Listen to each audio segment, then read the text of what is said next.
Inception vs Tenet. Reality vs time. 10 years apart. Same director behind two espionage thrillers. Which Christopher Nolan epic was the more jaw-dropping? Let's find out. Spoilers are ahead if you haven't seen these films already.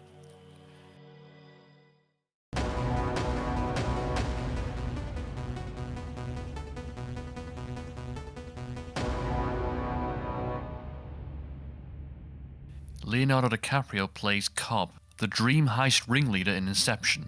Driven by the need to complete one last dream mission so he can finally see his family again, DiCaprio's character doesn't face any world-ending stakes in this film.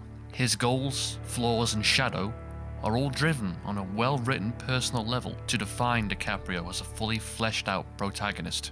In Tenet, John David Washington plays our main secret agent facing a World War III level threat.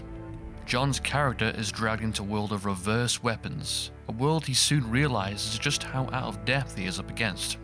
That is, until it turns out Washington harnessed the power of inversion, leading to the discovery that he actually begun Tenet in the first place.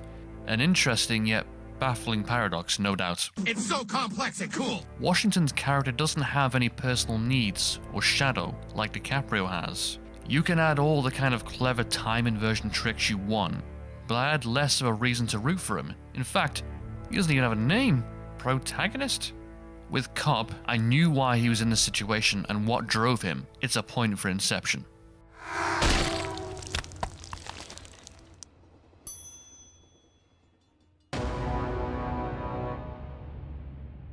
Just so you all know, Inception's villain isn't Cillian Murphy's character. He is the mission. The antagonist is Marion Cotillard's character, Mal, the ex-wife of Cobb. Marion is basically out to screw up every mission for DiCaprio to get him to live with her in his own subconscious forever. Why did you do that? Funny. She is the monster he made himself.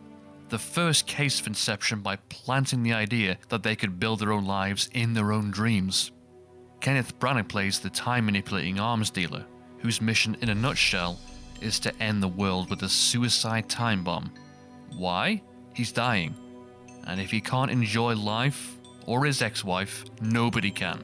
Not the most complex character, but I do admire his sheer drive and delight from the moment he discovers the power of time inversion from a young age.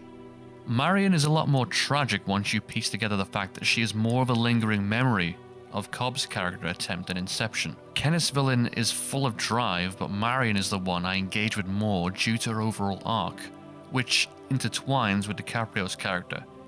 It's another point for Inception.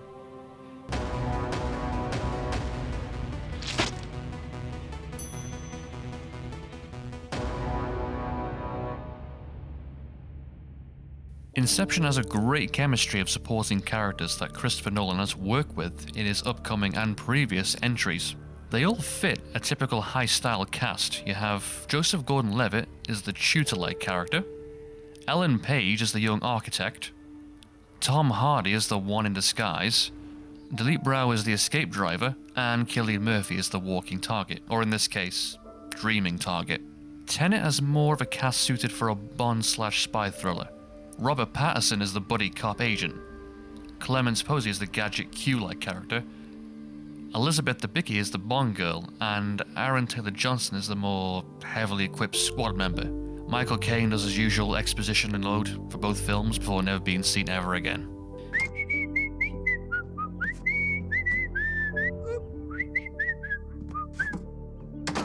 Despite Inception boasting a more A-list supporting cast, very few actually have any meaningful personal motivation to actually proceed with the mission.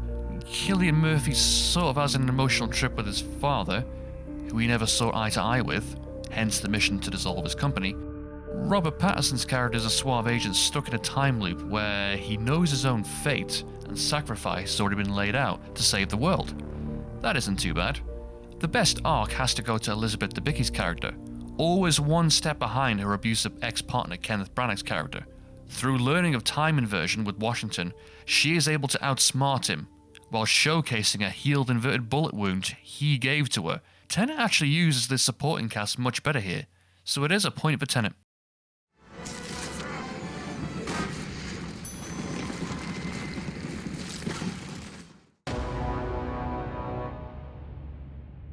Some of the dream world visuals from Inception still look amazing over 10 years later.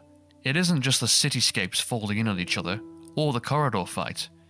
It's the little additions such as DiCaprio's world being flooded when he's kicked into water, or the city covered with rain because the dream bearer needed to use the toilet before entering his dream.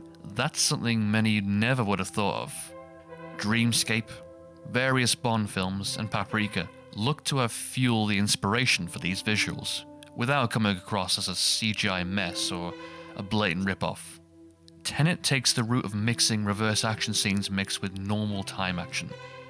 The idea of it is more interesting than the visual flair of it. The inverted battle scenes do appear interesting at first, till you realise the locations don't really stand out like Inception's do.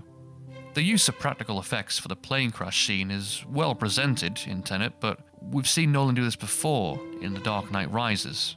So as complex as the inverted battle scenes look, Inception just felt more creative and fresh, while being less mind-boggling.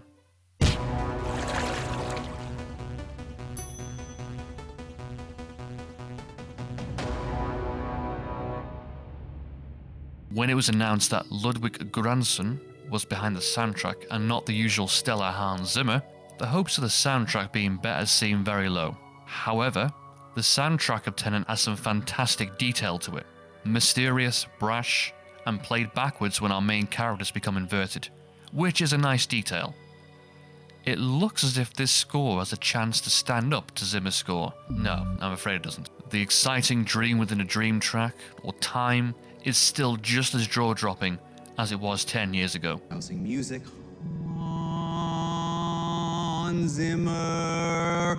Plus, I don't know who Nolan is using for his sound mixing, but ever since The Dark Knight Rises, well, the scores have been sometimes drowning out the dialogue. This is very evident in Tenet. He needs to deliver this message before the construction site contracts are handed down. So we may have to bring in a friend from Yonkers. What? I say we may have to bring in a friend from Yonkers. Easy point for Inception.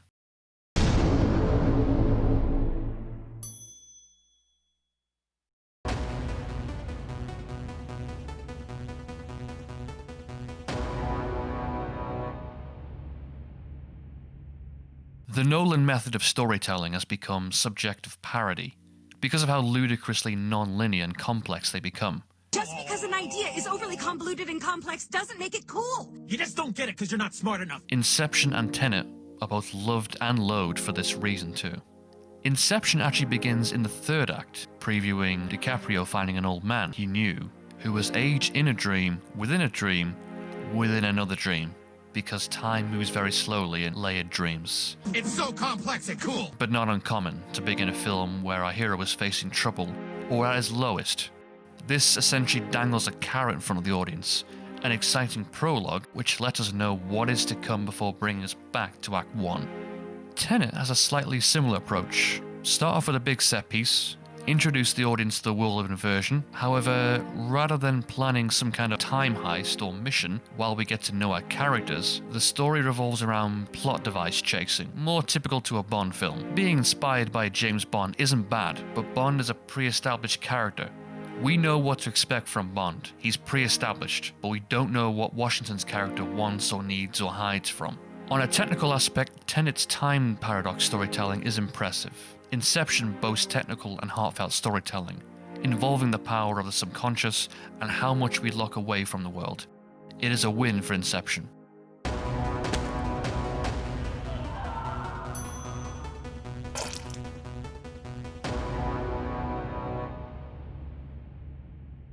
After watching Tenet in what felt like a post-apocalyptic cinema, it was just great to finally see such a fantastic film again on the big screen. I hope all those watching this video have seen it and kept safe.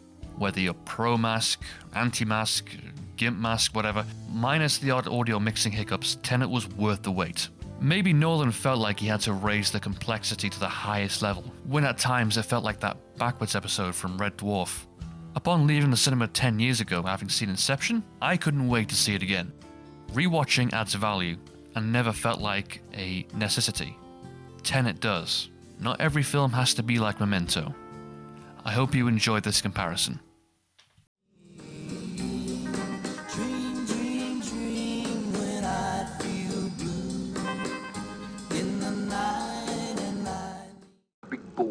wibbly wobbly, timey wimey stuff.